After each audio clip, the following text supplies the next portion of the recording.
श्री उमापति महादेव की जय। श्री लक्ष्मी नारायण भगवान की जय। नवग्रह देवताओं की जय। शनिदेव महाराज की जय। प्रिय भक्तजनों, आज हम इस वीडियो में शनिवार व्रत कथा सुनेंगे। तो आइए शुरू करते हैं। उससे पहले आप सभी प्रेम से बोलिए शनिदेव महाराज की जय। नवग्रह देवताओं की जय। एक समय स्वर्गलोक में इस बात पर विवाद छिड़ गया कि 9 ग्रहों में से सबसे बड़ा कौन है। यह विवाद इतना आगे चला गया कि यह एक युद्ध की स्थिति बन गई। इस बात के निष्कर्ष पर पहुंचने के लिए सभी देवता देवराज इंद्र के पास पहुंच गए और उन्होंने कहा, हे देवराज, अब आप ही निर्णय करें कि हम सब में सबसे बड़ा कौन है। देवताओं द्वारा पूछे गए इस सवाल से देवराज इंद्र उलझन में पड़ गए। तब इंद्रदेव ने कहा कि मैं इस प्रश्न का उत्तर नहीं दे सकता हूँ, मैं असमर्थ हूँ। इस सवाल का जवाब पाने के लिए वह सभी पृथ्वी लोक में उज्जैनी नगरी के राजा विक्रमादित्य के पास गए। तब राजा विक्रमादित्य के महल पहुंचकर सभी देवताओं ने प्रश्न किया। इस पर राजा विक्रमादित्य भी असमंजस में पड़ गए। वो सोच रहे थे कि सभी के पास अपनी अपनी शक्तियां हैं, जिसके चलते वो महान हैं। अगर किसी को छोटा या बड़ा कहा गया तो उन्हें क्रोध के कारण काफी हानि हो सकती है। इसी बीच राजा को एक तरीका सूझा। उन्होंने 9 तरह की धातु बनवाई, जिसमें स्वर्ण, रजत, कांसा, ताम्र, सीसा, रांगा, जस्ता, अभ्रक वह लोहे शामिल थे। तब राजा ने सभी धातुओं को एक एक आसन के पीछे रख दिया और इसके बाद उन्होंने सभी देवताओं को सिंहासन पर बैठने के लिए कहा। तब धातुओं के गुणों के अनुसार सभी आसनों को एक दूसरे के पीछे रखवा कर उन्होंने देवताओं को अपने अपने सिंहासन पर बैठने को कहा। और जब सभी देवताओं ने अपना अपना आसन ग्रहण कर लिया, तब राजा विक्रमादित्य ने कहा, इस बात का निर्णय हो चुका है। जो सबसे पहले सिंहासन पर बैठा है वही बड़ा है। यह देखकर शनि देवता बहुत नाराज हुए। उन्होंने कहा, राजा विक्रमादित्य, यह मेरा अपमान है। तुमने मुझे सबसे पीछे बिठाया है। मैं तुम्हारा विनाश कर दूंगा।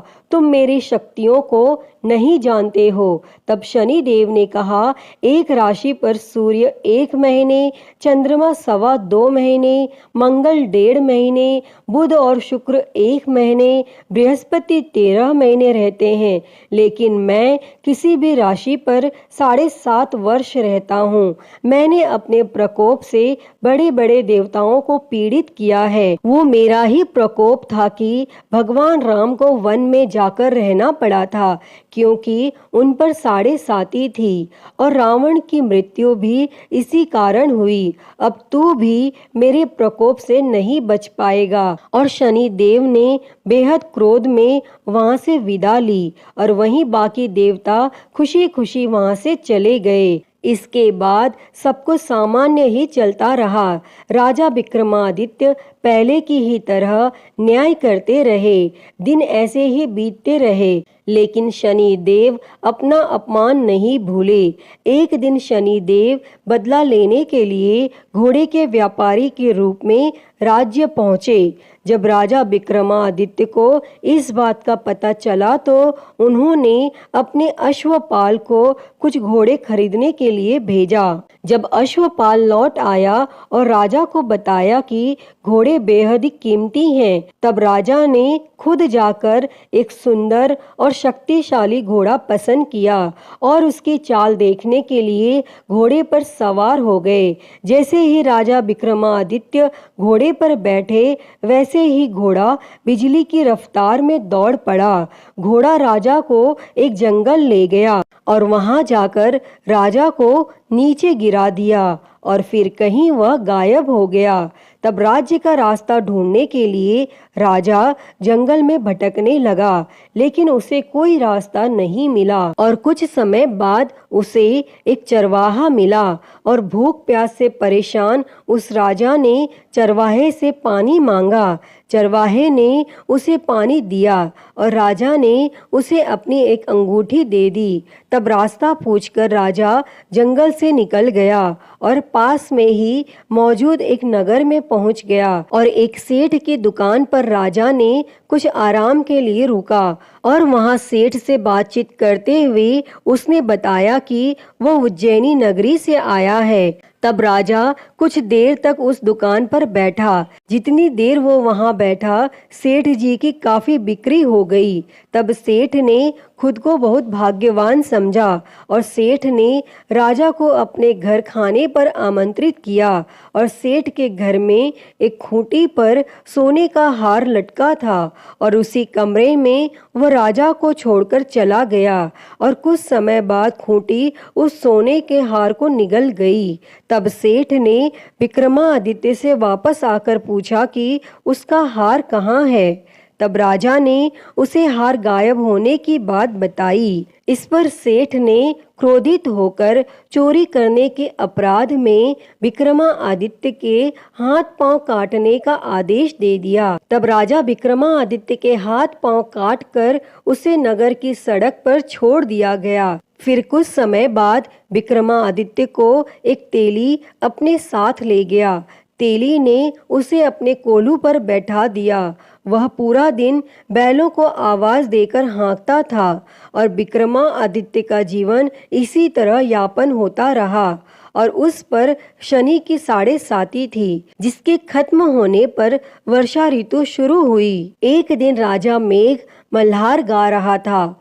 उसी समय उस नगर के राजा की बेटी राजकुमारी मोहिनी ने उसकी आवाज सुनी। उसे आवाज बेहद पसंद आई। मोहिनी ने अपनी दासी को भेजकर गाने वाले को बुलाने को कहा और जब दासी लौटी तो उसने अपंग राजा के बारे में मोहिनी को सब बताया।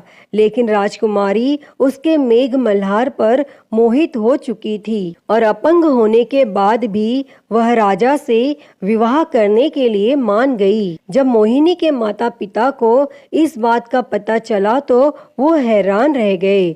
तब रानी ने अपनी बेटी को समझाते हुए कहा कि तेरे भाग्य में किसी राजा की रानी का सुख है, तू इस अपंग से क्यों विवाह करना चाहती है। लेकिन समझाने के बावजूद भी राजकुमारी अड़ी रही और अपनी जिद को पूरा कराने के लिए राजकुमारी ने भोजन छोड़ दिया। तब अपनी बेटी की खुशी के लिए राजा रानी अपंग विक्रमादित्य से मोहिनी का विवाह कराने के लिए तैयार हो गए और दोनों का विवाह हुआ और वह तेली के घर रहने लगे। और उसी दिन विक्रमादित्य के सपने में शनि देव आए। उन्होंने कहा कि देखा तूने मेरा प्रकोप। तब राजा ने शनि देव से उसे क्षमा करने को कहा और उन्होंने कहा कि जितना दुख आपने मुझे दिया है उतना किसी और को मत देना। तब इस पर शनि देव ने कहा, राजा मैं तुम्हारी प्रार्थना स्वीकार करता हूँ। जो कोई व्यक्ति मुझे पूजेगा, व्रत करेगा और मेरी कथा सुनेगा, उस पर मेरी कृपा दृष्टि हमेशा बनी रहेगी। सुबह जब राजा विक्रमादित्य की नींद खुली तो उसने देखा कि उसके हाथ पांव वापस आ गए हैं और उन्होंने मन ही मन में शनि देव को नमन किया। और राजकुमारी भी विक्रमादित्य के हाथ पैर देखकर हैरान रह गई। तब राजा ने शनि देव के प्रकोप की कथा सुनाई और जब सेठ को यह बात पता चली तो वह तेली के घर पहुंचा। उसने राजा विक्रमादित्य से उनके पैरों में गिरकर माफी मांगी। तब राजा ने सेठ को माफ कर दिया और सेठ ने राजा से उसके घर जाकर भोजन करने के लिए कहा। और भोजन करते हुए अचानक से ही खूंटी ने हार उगल दिया और सेठ जी ने अपनी बेटी का विवाह भी राजा के साथ कर दिया और सेठ ने उसे स्वर्ण आभूषण धन आदि देकर राजा के साथ विदा कर दिया। तब राजा विक्रमादित्य अपनी दोनों पत्नियों यानी राजकुमारी मोहिनी और सेठ की बेटी के साथ अपने राज्य उज्जैनी पहुँचे। सभी ने उनका स्वागत किया। इसके बाद राजा विक्रमादित्य ने पूरे राज्य में घोषणा करते हुए कहा कि आज से शनि देव सब देवों में सर्वश्रेष्ठ माने जाएंगे और साथ ही शनि देव का व्रत करें और व्रत कथा जरूर सुनें।